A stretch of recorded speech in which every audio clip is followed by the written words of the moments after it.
আসসালামু আলাইকুম বন্ধুরা। কিছু কথা বলবো, কথাগুলো আমল করার চেষ্টা করবেন।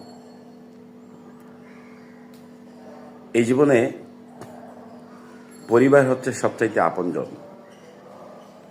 পরিবারকে সবচাইতে বেশি ভালোবাসবেন, সেটা আপনার ছেলে মেয়ে, ভাই বোন, মা বাবা, এদেরকে যত বেশি ভালোবাসবেন পরিবারের লোকজন আপনাকে তত বেশি ভালোবাসবে। তাদের প্রতি আন্তরিকতা, ভালোবাসা, মন উজাড় করে দিবেন। আপনি পরিবারের কর্তা, আপনার উপরে অনেক ঝড় ঝামেলা, পরীক্ষা আসবে, ক্ষণিকের জন্য আসবে, সেটা ভুলে যাবেন।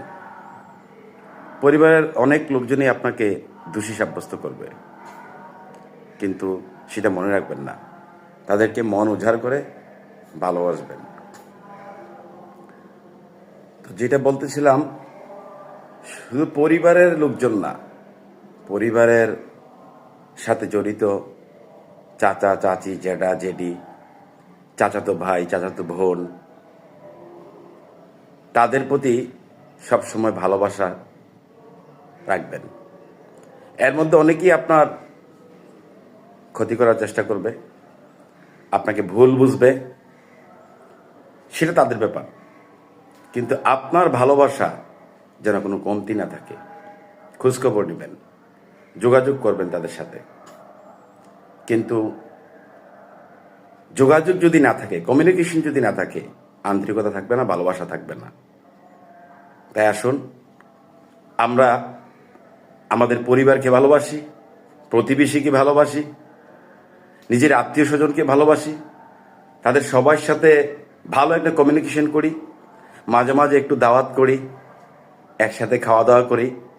এতে করে আপনার পরিবার সুখী হবে, আপনার আত্মীয় স্বজনরা সুখী হবে, এবং আপনার প্রতিবেশী যারা আছে তাদেরকেও ভালোবাসবেন।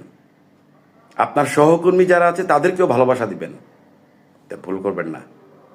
এতে আপনার আত্মমর্যাদা, সামাজিক মর্যাদা, ব্যক্তিত্ব ফুটে উঠবে সমাজে।